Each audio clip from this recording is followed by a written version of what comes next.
Hello guys, my name is Nazar Boss and today we're going to talk about sine wave to polar and rectangular form, and we're going to see what it's about and how it can help us engineers.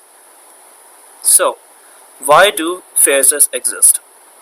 So, we constantly work with sinusoidal signals but writing a full sine wave equation every time we want to do maths, like adding up voltages or analyzing circuits. But that is slow and that can take time.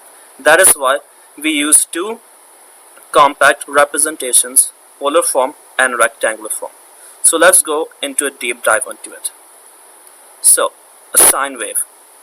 So, we start with this standard sine wave formula, which is, of course, voltage to sine omega times plus phase.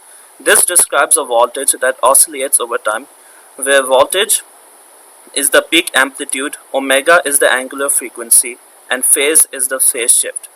Here we can see our example, as it says that's a peak of 10 volts shifted to 30 degrees. And this is what a sine wave line and diagram looks like. So let's go into the polar form. The phasor of this sine wave captures the amplitude and phase and drops the time varying part entirely in polar form.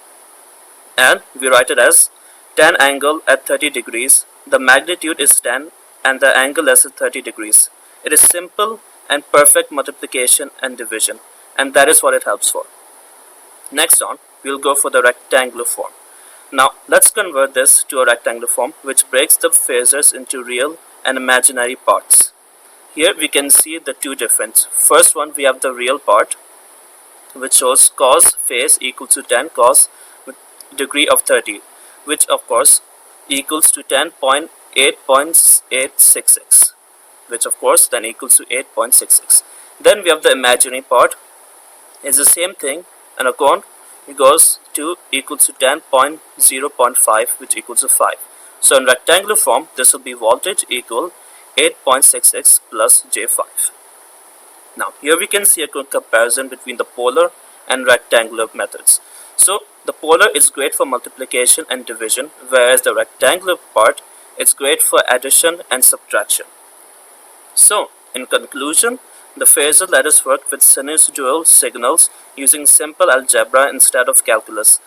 The master of the conversation between polar and rectangular form and the AC circuits analysis becomes a dramatically easier way of doing our measuring the circuits. Thank you for watching, and I hope this video was very helpful.